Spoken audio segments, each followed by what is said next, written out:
Arizona.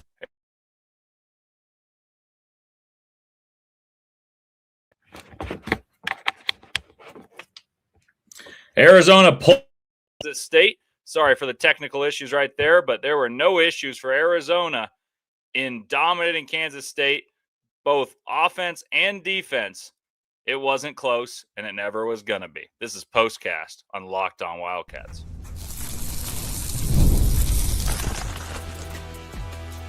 You are Locked On Wildcats, your daily podcast on the Arizona Wildcats. Part of the Locked On Podcast Network, your team every day. Arizona, dominant in Big 12 play, 25-point win. You look at this team and you think, okay, we're going to stop them from scoring on the interior as the game plan. Everyone's thought that, and they're going to say, we're going to make them shoot threes. You'd probably say Arizona shot 16 threes, and that makes sense because we're trying to thwart them from scoring from the interior. Well, listen to this. Arizona scored 101 points with just 9 points scored off of threes. I always talk about paint-oriented points. We'll touch on that when we touch on the keys. But Arizona can score in waves without the three ball. Like, I don't think that not shooting threes that well and that everyone seems to talk about as the negative for Arizona is actually all that true. One, because they shoot 38%, but two, I don't think it actually matters because Arizona gets what they want on the interior, and that is where the hay is made, and they do so well.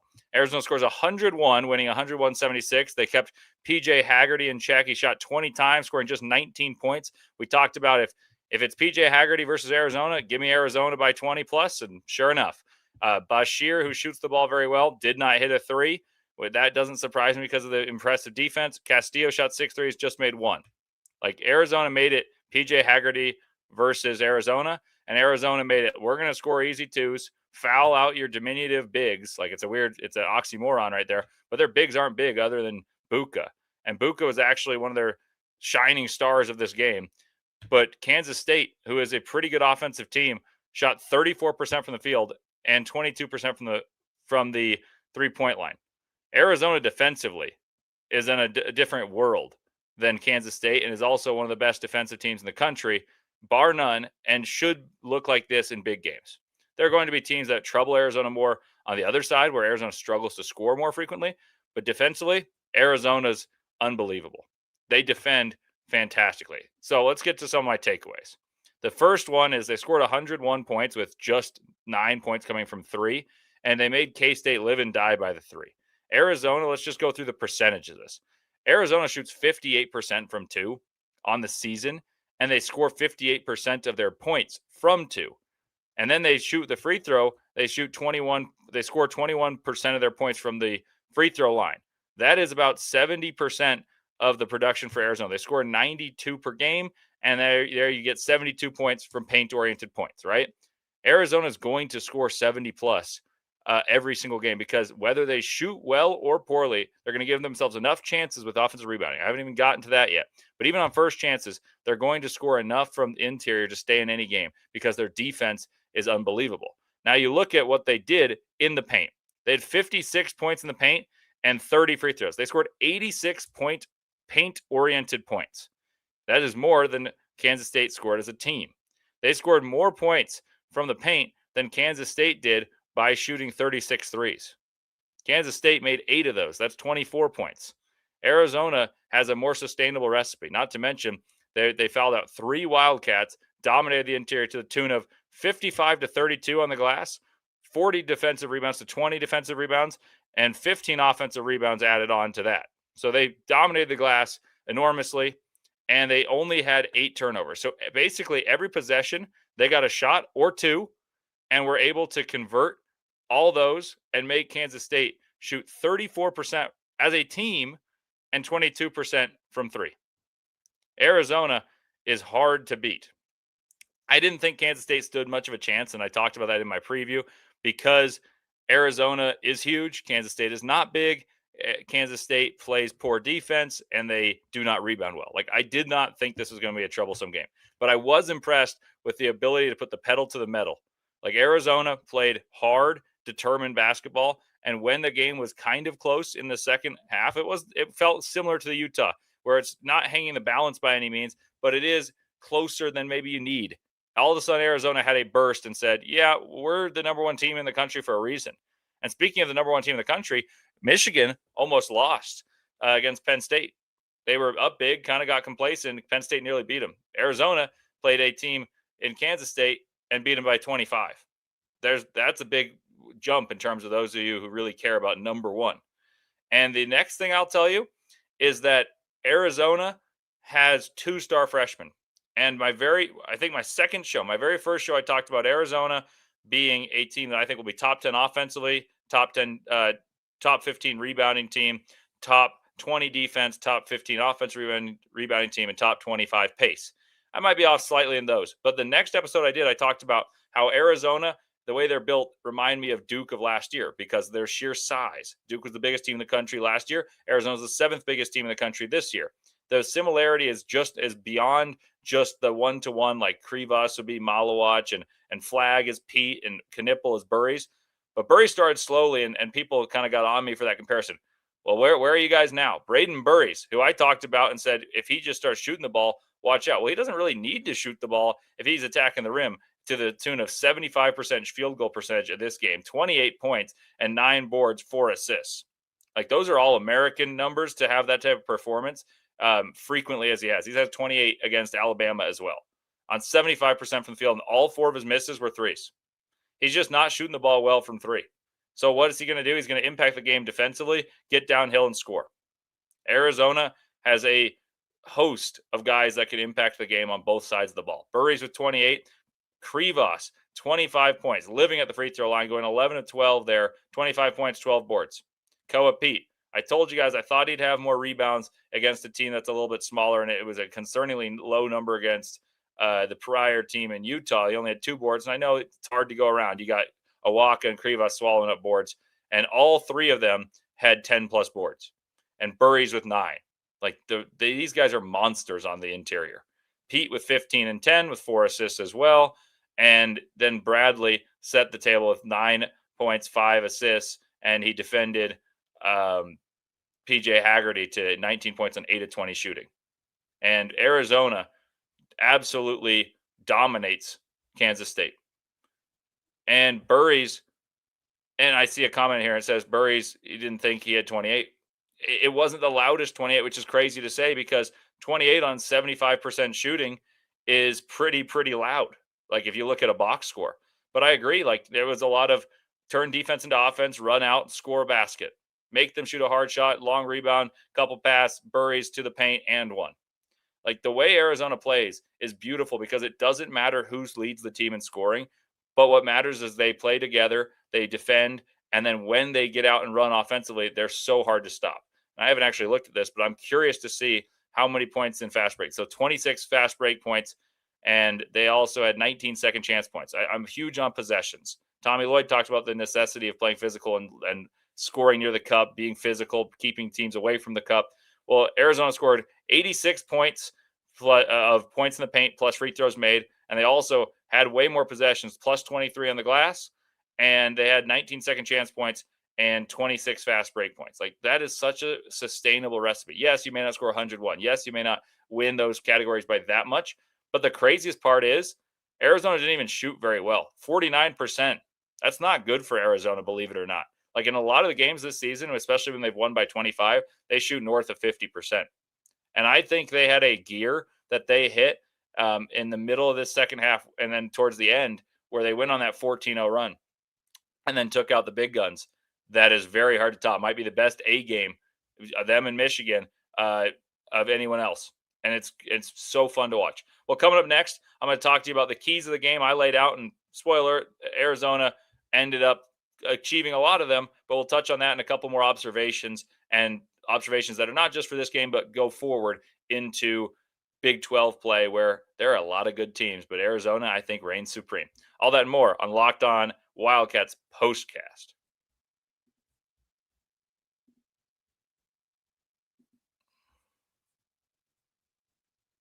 Fridays already feel different during basketball season, and FanDuel is making them even better. Every Friday night before the games tip off, FanDuel gives new fans a new way to kick off the weekend with NBA Happy Hour. NBA Happy Hour is your official pregame, a limited time window where special offers from Fridays to 6 to 7:30 Eastern have become appointment viewing with NBA Happy Hour. Opening the FanDuel app during Happy Hour always brings something new, boost bonuses, and surprise. So before tip-off, check the FanDuel app and see what's dropping during NBA Happy Hour. Every Friday from 6 to 7:30 Eastern, a little basketball, a little action, and a whole lot of Friday energy. That's NBA Happy Hour only on FanDuel, the official sportsbook of the NBA, sportsbook partner of the NBA.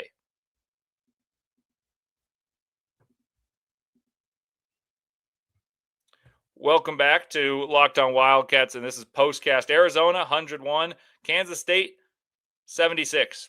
And Kansas State, I thought, played decently for this game. Their recipe was never going to be sustainable. I never felt threatened. I told you guys in the preview, I don't think that Kansas State's live and die by the three. They shoot a lot of them. They actually shoot quite a good percentage on the season. And I mentioned that Arizona concedes 50% of the points they concede from two, and that makes it so many teams aren't going to shoot their percentage from three, because the teams want to beat Arizona from three because they know they're not going to win mano-a-mano in the paint. So Arizona takes away the three and says, you're invited into the paint and try to score on Mount Krivas. And Krivas, Awaka, Pete, they swallow everything up on the interior. So let's break that down, then I'll get to the keys. Kansas State went 26 of 77 from the field, and they went 8 of 36 from three. So that is 18 of 41 from two. That's well under 50%. And, that's, most teams are going to shoot higher than 50% from two. Arizona shoots 58% from two. So they basically say you have to score that amount of points, over 50% of your output against us from two, and you're going to shoot a far worse percentage and a lower output from three than you're used to. Kansas State said, you know what, be gone with that idea. We're going to shoot as many threes as we possibly can, even though you make them difficult. Well, they shot themselves out of the game. 8 of 36 in the first half. They weren't good at all. Like there was an intensity, there was a effort from Kansas State, and they had a nice run to the first 7-8 minutes of the second half. They made this a game where it was, hanging in the balance in terms of like, is Arizona going to win by 8 or are they going to win by 15? And then Arizona hit their stride and said, you know what, enough of this. We are too big, too strong, too connected as a team, both offensively and defensively, to be put into a tight game unless you are really good. And the Arizona that we saw win those tight games against Florida, against UCLA, against UConn, one, that's impressive, especially because it was early in a youthful team. But I kept telling you guys, winning those games is awesome. And it bodes so well because that team had 4 freshmen that were playing their 4th and 5th games through those 5 games, through those 3 games in which they played great opponents. Those were 5 games into the season. And now these guys are seasoned vets comparatively. And those guys are shining playing together. Arizona is a completely different team than they were in games 1 through 5 this season. And they'd blow that team out of the water if they were to play right now. Kansas State played hard, but it is a different beast trying to do that for 40 minutes against the Arizona Wildcats. All right, let's get to my keys that I laid out on the preview show, see what Arizona did. So the keys were: make PJ Haggerty score 50 to have a chance to win. Limit Abdi Bashir, who shoots 47% from 3, and David Castillo, who shoots 37% from 3, and both score 13 a game. So make Haggerty do everything. And so Haggerty shot more shots than he had points. Credit to Bradley, credit to Burries, credit to Karchenkov and the drop coverage, because Arizona won that. They won that battle easily. And the next thing was limit K-State's output from threes. Arizona's done that well all year. And once again, they held Kansas State under their amount of threes made per game. Kansas State makes 10.3 per game, shooting 39% entering this. Well, Kansas State shot 22% and made 8, and they shot 36. I said, can we see if K-State makes 7 or fewer? And namely, I want to see Bashir, who hits 4 per game, and Castillo hits 2 per game. I want to see them under 4 combined. Well, they made 1 of 12. And then the next one was, can you maul them on the glass, and just by how much? K-State 128th in defensive rebounds per game, allowing 31% of misses to be snared by opponents. Arizona punishes that. Arizona wasn't particularly amazing on the offensive glass today, but once again, Arizona had 3 guys north of 10 boards, And on the offensive glass, Arizona had 15 offensive rebounds turn into 19 second chance points. So my goal was 14 plus offensive rebounds. Well, they got that, and turn into 15 plus second chance points. They got that. Next, I wanted to see 65 to 70 paint-oriented points, which once again are points in the paint plus free throws made. They had 86, and that is even an outlier to me. But the crazy part is Arizona 65 to 70 is actually under what you would get if you just had 2-pointers plus free throws. And I know not all twos are in the paint, but the vast majority are. And so Arizona blew that out of the water. So 79% of 91 points is 72, and Arizona had 86 paint-oriented points in this one. That's if you have 86 paint-oriented points, I don't think you can lose. Like I just don't think it's possible, because usually you shoot better than 3 of 16 from 3. And that's once again, I want to reiterate one of my big takeaways. Arizona scored 101 points with 3 3-pointers made, and none of them were made in the first half. And then you have these stars who can play it unselfishly, and one can step up one day, one can step up the other. Like, I challenge you guys in the comments, both in the live chat and in the comments when you listen to this down the road, rank out the 5 best players on Arizona and tell me why. And additionally, tell me, if you were to say best player, that everyone's definition is different. But I'm going to ask you guys, rank out who is the most important 1 through 5 on this team. And you can go 1 through 8 of the top 8 rotational pieces. And everyone's answer can be different. You can all be right, because that's how good this team is and how well balanced, but also star-studded this team is. Most teams that have stars don't have balance. Arizona's got stars, bona fide stars, lottery picks, first time. Like, I think Arizona could have 3 freshmen drafted in the first round. I'd hope that Karchenkov stays. I'd hope that Aristo stays. I think Pete is a lottery pick, and I think Burries has a chance to be a top 20 pick. Then you go to Mo Krivas. I think there's a world Mo Krivas is a first-round pick as well. So they have NBA talent. Let's just put it that way. NBA talent, cohesion, and selflessness. And that is so hard to battle. And my last key was the number of paint-oriented points for Arizona will drop as Big 12 play intensifies. So I want to win by 20. These are the keys to win by 20 against Kansas State. That's what all these were, and they won by 25. And my last key was a little different. I'm curious to see the ball screen coverage on PJ Haggerty, is what I said. I expected it to be mostly drop. It was. And not helping a ton off the corners. That happened as well. They got a ton of threes off, and there were some miscommunications. There were just some misses. But for the most part, that was a pretty good assessment. But I wouldn't be shocked to see if others than Jaden Bradley guarded him, as well as switching defense to not make it be iceable. It was mostly drop coverage.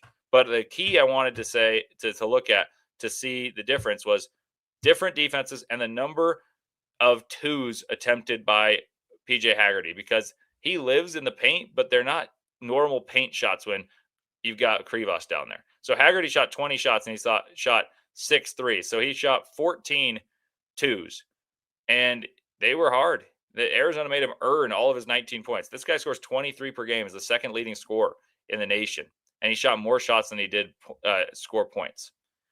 Arizona's for real. Kansas State, I don't think is very good. I don't think they make the tournament. So I don't want to mislead you and say, oh, they dominated a great team. Kansas State's not very good. I think they'll finish, 10th or something.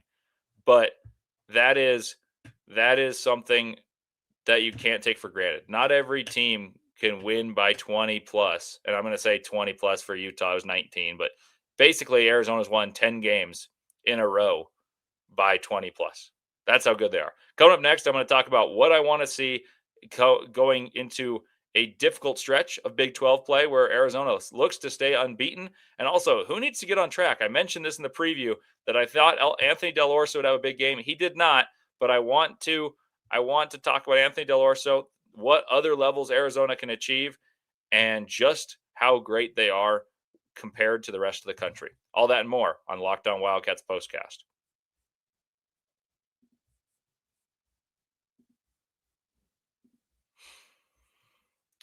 Let's talk about something about most men do not want to bring up, but absolutely should. Stress from work, money, life. It doesn't just switch off at night. And when it shows up at the worst possible time, Rugiet Ready is designed to help you take back control. Rugiet Ready is a next generation prescription treatment created to support both the brain and the body so you can feel present, confident, and ready when the moment matters. Rugiet Ready combines 3 clinically proven ingredients in 1 mint that dissolves under your tongue so it absorbs fast. The science behind Rugiet Ready stands out for 3 clinically proven ingredients in 1 formula designed for both mental and physical readiness. So if you've been thinking about taking the step, now's the time. Head to rugiet.com/lockedoncollege. That's RUGIET.com/lockedoncollege to get 15% off your order for a limited time. Rugiet Ready. Feel present, feel confident, feel ready.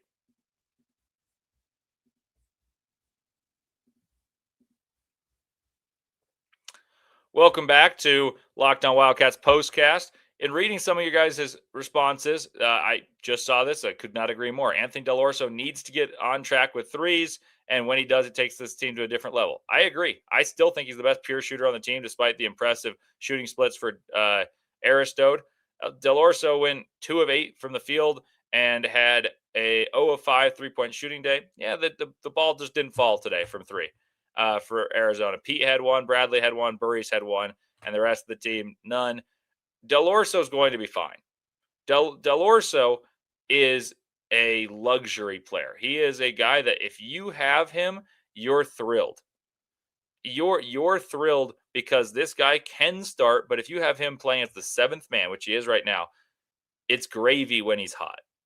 And when he's hot, it does take the team to another level. But when he's not, it's not a death toll. Whereas in previous renditions of Arizona teams or a lot of good teams, they've needed 3-point production from like an X factor type of guy who, if he makes shots, they can win. Arizona will win no matter if Anthony Dell'Orso makes shots. When they play really good teams, his shooting will be necessary to push them over the top. But they have such a high floor. And now the other thing, this is a really good question. Maybe I'll touch on this in another show. I just don't quite have the time for it. It seems that Arizona's paint point stats are a program signature. How does this compare with Houston, Iowa State, and Michigan? I'll do this as I talk. I'll see if I can figure that out for you guys. So Arizona, like I said, they score 58% of their points from 2. I'll go to Michigan right now and see what they go. And Michigan shoots 65% from 2, which is absurdly good. And Michigan scores 50% of their buckets from 2, 32% from 3, and 19% from the basket, from the free throw line. So Michigan scores about 70%, 68% of their points from paint-oriented points, basically. I don't think they shoot many mid-ranges, so let's just say that. So Arizona would still be higher in that, especially because they score similar amounts of points. You go to Iowa State. Iowa State, I guarantee, will be lower in this because they shoot a lot of threes. Iowa State scores 52% of their points from 2-pointers, which is actually very good, but they shoot a fantastic 41% from 3, and so they are more equally distributed because they shoot more threes than Arizona does. And then you asked for one other team on here, and the last team was Houston.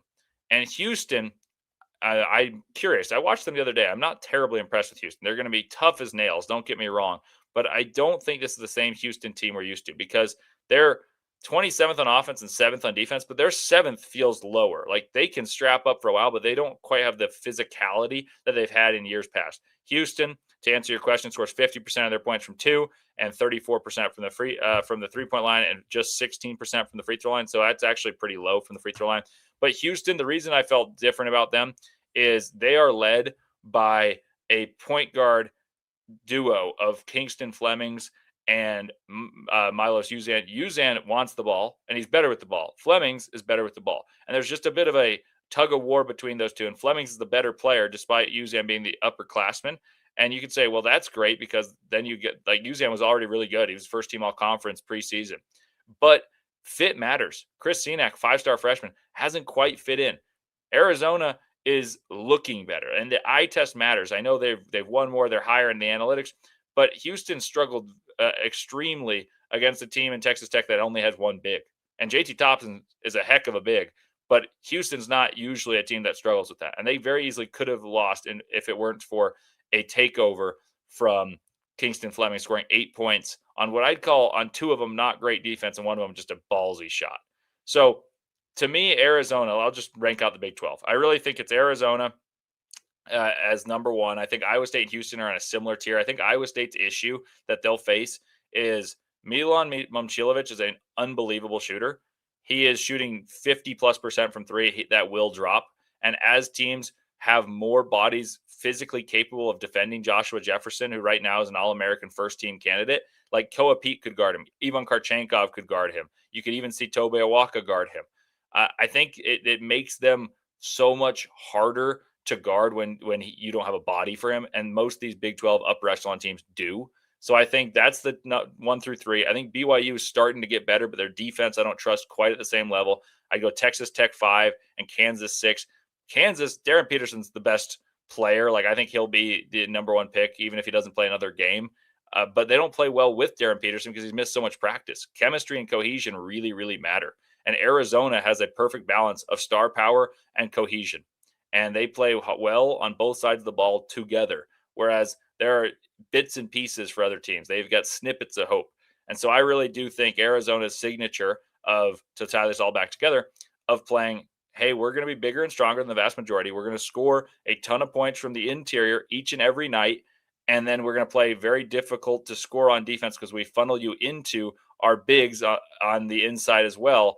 And then play quickly or slowly. It doesn't matter because we're still going to rebound 41% of our misses. And if we shoot well from 3, you're toast. It's not like you need to shoot well to have a chance. It's if they shoot well, you're toast. And Tommy Lloyd talked about that. And if you guys haven't listened, the show where I discussed Tommy Lloyd as and his post-game presser, in which I attended at Utah, as well as Brayden Burries' shooting woes, that one is an interesting listen because Tommy Lloyd basically said, you need to have a chance to win. And the way to have a chance to win is play physically. And if you have an identity of playing physically, you have a chance in a game because you can rebound, you can defend, and you make teams have the pressure to foul you because you're putting rim pressure on them at the bare minimum. Not to mention you can score on those and you can push pace and you can create turnovers because you've got a physical identity. And last note, I mentioned this earlier, but Arizona's improved on turnovers the last couple games. And Arizona, when they don't turn the ball over and shoot themselves in the foot, and they can get back and set themselves on defense, as well as score 100 points without making many threes while shooting under 50% when they've typically exploded, they shoot very, very well. So I don't think this offensive explosion was actually that great offensively. It was a ramification of their defense. Like, the defense led to offense in this game. They got uncontested buckets, but in the half court, I would say they were okay. And they scored 101 points and stifled one of the best guards in the country. Arizona is for real. And I know there's a lot of narrative of like, oh, don't say we're great because we've had bad luck in the tournament and the curses and all this stuff. What's going to happen is going to happen in March. But I'll tell you, with my eyes and watching college basketball, as obsessed with college hoops as I am, Arizona and Michigan are the 2 best teams, and I hope to see them play in the national championship. I think it's not as disparate as it was when Gonzaga with Jalen Suggs was going to face Baylor, and those were the best two teams by far. But I do think there is a tier divide between Arizona and Michigan and everyone else. So that's where I'll leave you guys. Thank you guys for tuning in. For postcast, I'll have a show up for you guys tomorrow morning covering this game, as well as maybe I'll rehash some of Tommy Lloyd's thoughts and kind of dig into how it actually is implemented into a basketball game based on this game and their stats, and how dominant Arizona is the paint because of Tommy Lloyd's philosophy. He says he's no maestro. I think he's a maestro. The guy came into the year 78% win percentage, and he was only knocked for not making it past the Sweet 16. Well, he's 15-0 right now. Bear down, baby. Arizona, 15-0, and hopefully keeping up that momentum. I'll preview what's next on the Arizona schedule, as well as talk about this win tomorrow on the morning show. So join me then. Thank you guys for tuning in. Really appreciate your time, as always.